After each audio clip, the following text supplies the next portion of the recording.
The work is done, the hay is in the barn. It's time to go through the final 72 hours. Now, technically, when you guys see this, it's only 48 hours to go until the marathon. However, I'm recording this on the Wednesday, which means as of the Thursday, we're then at the point of being 72 hours out. So today, what I want to do is quite a lot of things, really. Give you a very quick recap of training and then talk about a fair few things at the end about race plan, the weather, which looks absolutely atrocious, and then something that I've not been talking about this block that has made a huge difference to performance. So without further ado, let's dive in. So I've obviously got a couple more runs to do before the end of this training block, but as of this point, 11 weeks and 3 days worth of running.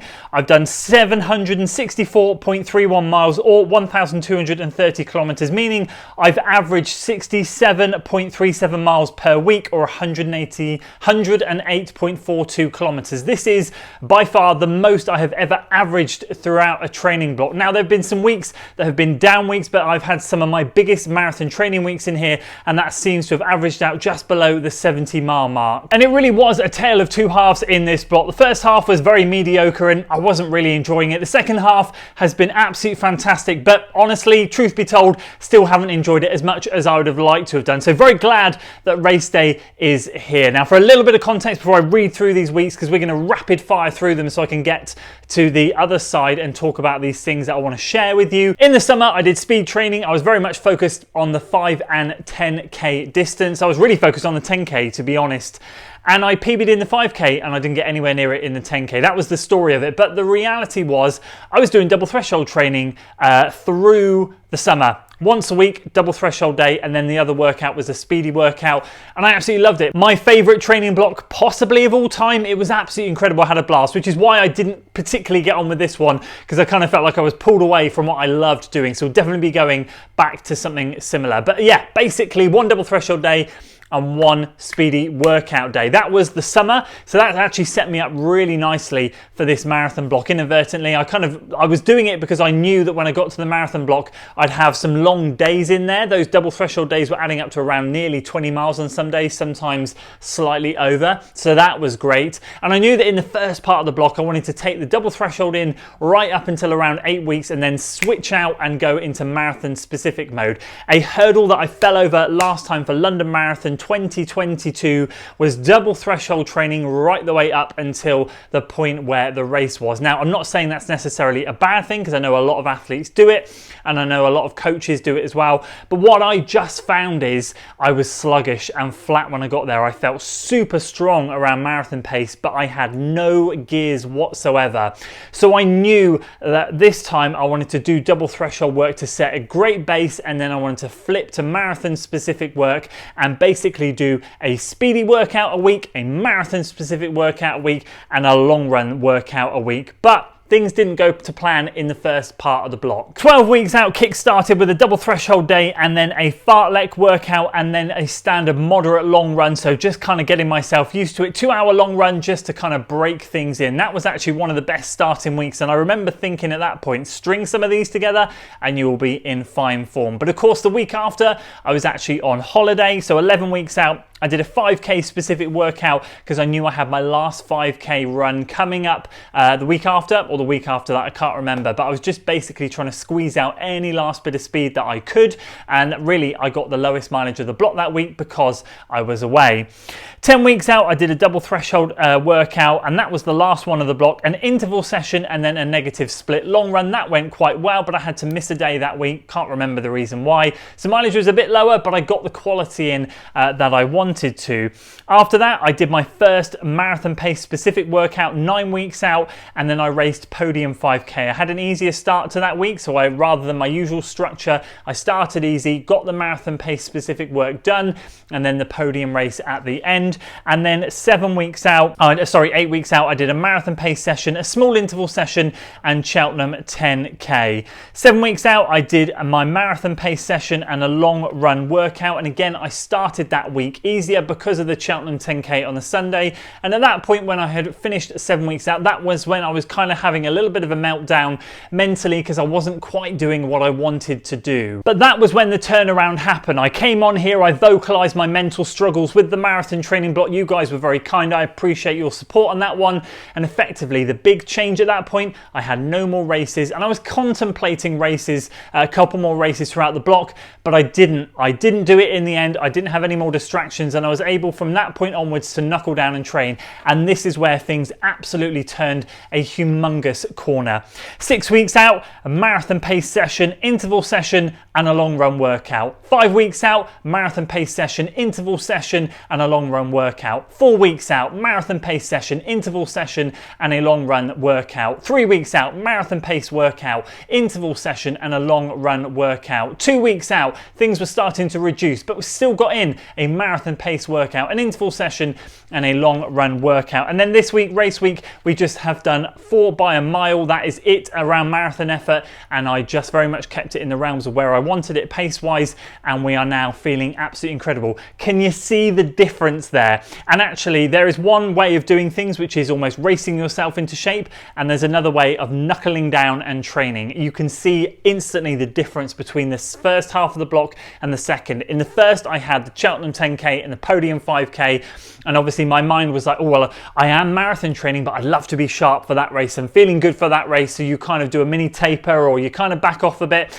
Second half, I had none of it, and I did, if you remember, talk about possibly having a race in there 3 weeks out. I'm really glad I didn't in the end, because I was just able to string week after week after week after week, and you can see why this is how people get super fit. If you do that for 12 weeks, my word, you'll be on cloud 9. So I sit here with a good HRV, good sleep scores, feeling good, so the data's obviously good, feeling fit, feeling fresh, ready to go. So touch wood, nothing happens in these last 72 hours. You never know at the end of the day, and you know, who knows, but hopefully we'll get to Abingdon. If we get there on the start line feeling like this, then I will be very happy and know that I have done everything I can to get there in one piece and feeling good, because this is a marathon that I've targeted all year.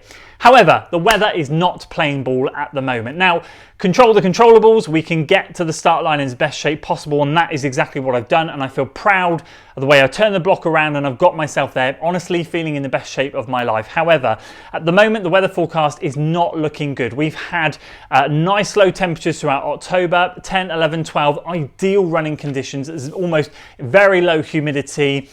So the only risk that I was worrying about was going to be a lot of rain. And I can deal with rain, that's fine. It's not ideal, but that's what it is. However, temperatures this week have rocketed again. We're back up to 18, 19 degrees. The difference is this is stormy conditions, meaning the humidity is 90+%. So our forecast at the moment as it stands on Sunday for around 16 degrees, which is okay. However, the humidity is around 92 to 94%, which is not okay.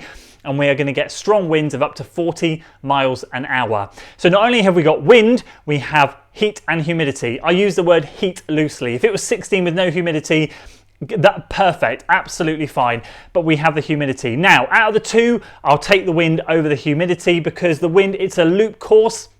So we've got 2 loops, we've got a 5-mile section, get out onto the loop, and we've got 2 9-mile loops, and then come back in to the finish line. On that 9-mile loop, at the moment, the wind looks to be a northerly wind, which means we're going to hit it going out on the loop, and then coming back on the loop, it'll be behind us, which, if we could have any scenario, that is goddamn perfect. So again, I'm kind of like telling myself, relax on the out loop, come back in on the sort of the backside of the loop with the wind behind you. Absolutely fine. So that's not a problem. We deal with it, we roll with it. Humidity is what often ruins races. We've actually seen some incredible performances in Chicago, but I've heard a lot of people talk about how it was quite humid. We've all run in humid weather. We know that humidity is an absolute killer when it comes to race performances. So I'm quite grateful that at the beginning of the block, I set my stall out and said I want to run between 5:55 and 6:05, because on a good day, and if I felt like this and I rocked up on the weekend and felt good, I I'd definitely be airing towards the 5:55. What this means is I'm just going to set it back to the 6:05 and I will be watching my heart rate like a hawk. I know what I've been doing in training. I know where my heart rate's been sitting, so I'm just going to have to adapt and work to that and use my heart rate as a bit of a guide. I'm going to aim for around the sort of 6:02 to 6:05 range to start with, and then if things calm down or the weather's not as bad as it's predicted to be, because obviously it can change, then I can cut the paces down. And just before I get to that, one thing that I want to talk about that I feel has made a big difference, let me share with you some of the things that have been really key for me during this training block. So in terms of gels, it's been the Morton gels. That's been key for me on the long run workouts and fueling with them. And obviously fueling before the long run workouts has been like, I've started doing that much more so in the last couple of blocks, and I've focused on it even more now. I genuinely feel that's part of the reason why I've been able to stack these final weeks up. I didn't think my old body could handle 3 relatively intense workouts a week. It has, it's held up really well. I've had no issues, which is great. So that's good. The massage gun and lacrosse ball have been the 2 major recovery things that I've been using. Not really so much the foam roller this time, much more so the massage gun and the lacrosse ball, spiky lacrosse ball. That coupled with daily hip and glute mobility, and I mean daily, every single evening, daily hip and glute mobility. That's just general hips. That starts with sitting in a deep squat for 1 or 2 minutes, and then just starting to do things like pigeon stretches, another type of stretches that I've been watching on YouTube and learning about to open and been taught by my physio to open up the hips. And my word, it makes the world of difference, because trust me, when you're stacking up that intensity week after week, you've got to keep on top of that sort of stuff. So that's worked really well. Pure Sport Muscle Balm in particular, so obviously I say my thank yous at the end of every training video to all of my companies. In terms of Pure Sport, I tell you guys that I use a freeze roll muscle balm, electrolytes and magnesium. And yes, I've been using all those things, but I feel the biggest thing that's really helped is the muscle balm. Don't think the muscle balm is a magic cure. It's not. What it does is it does help and aid recovery, but it gets you into the mindset of good recovery. So I'll put the muscle balm on, I'll use the gua sha tool, I'll iron out those muscle fibers, unstick them, again with the mobility. Those 2 things combined keep the muscles loose and keep me being able to train every single week. So I do recommend that. You can use any muscle balm. It's about getting into that habit of mobility. All right, so that's not a sales pitch, I'm just telling you. And the Adios Pro 3, simple as that. There's not any other shoe out there that I could have trained like this in, not even the Brooks, that would have given me the performance and recovery benefits as those shoes have. So I'm not even going to kind of try and play that down. I know that they are one of the single reasons why I've been able to stack a marathon pace session. We're talking 16 miles at marathon pace, we're talking a big interval session, and then we're talking about a big long run workout on the weekend. I can't stack those type of weeks back to back to back without those type of kit and shoes. And I had a bit on my notes to talk about race plan. I've kind of just shared that with you, talking about those pace ranges, so I won't bore you there. Definitely still going for sub 240, doesn't matter the weather. This is the marathon that I'd earmarked of the year that I'm going to commit to. No excuses, we're going out there and we're going for it. I am really fired up for this, as you can probably tell, and I absolutely can't wait. Way too much nervous energy. I just need to get to the start line. That gun needs to go off, and I need to just kind of settle into my rhythm and feel good. The one thing that I have not mentioned all training block, and I am kind of going to give a warning, I'm not going to go into detail about this, is weight. All right, I'm not going into detail about diet. I'm not going to talk about anything because it's too much of a controversial topic. I am not qualified. I do not want to give advice on that sort of stuff. I'm not interested.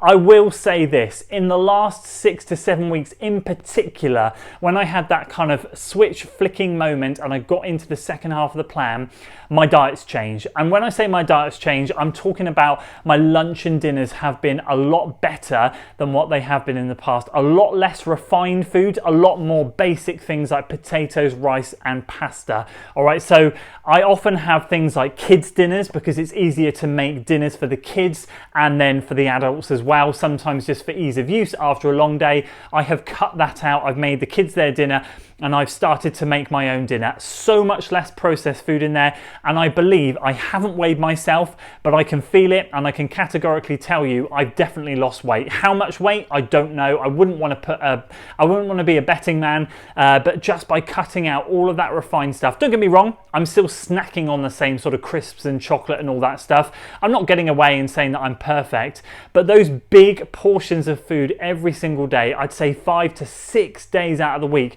I'm having relatively healthy dinners, much healthier than I have in the past. And I promise you, again, that has made such a difference. Now, the last time I weighed myself was back in January. That was around 89 kilos. Our batteries ran out on the scales at home since then, and I've just not bothered. I don't care. I'm not interested in weight. It's not something that I ever fixate on.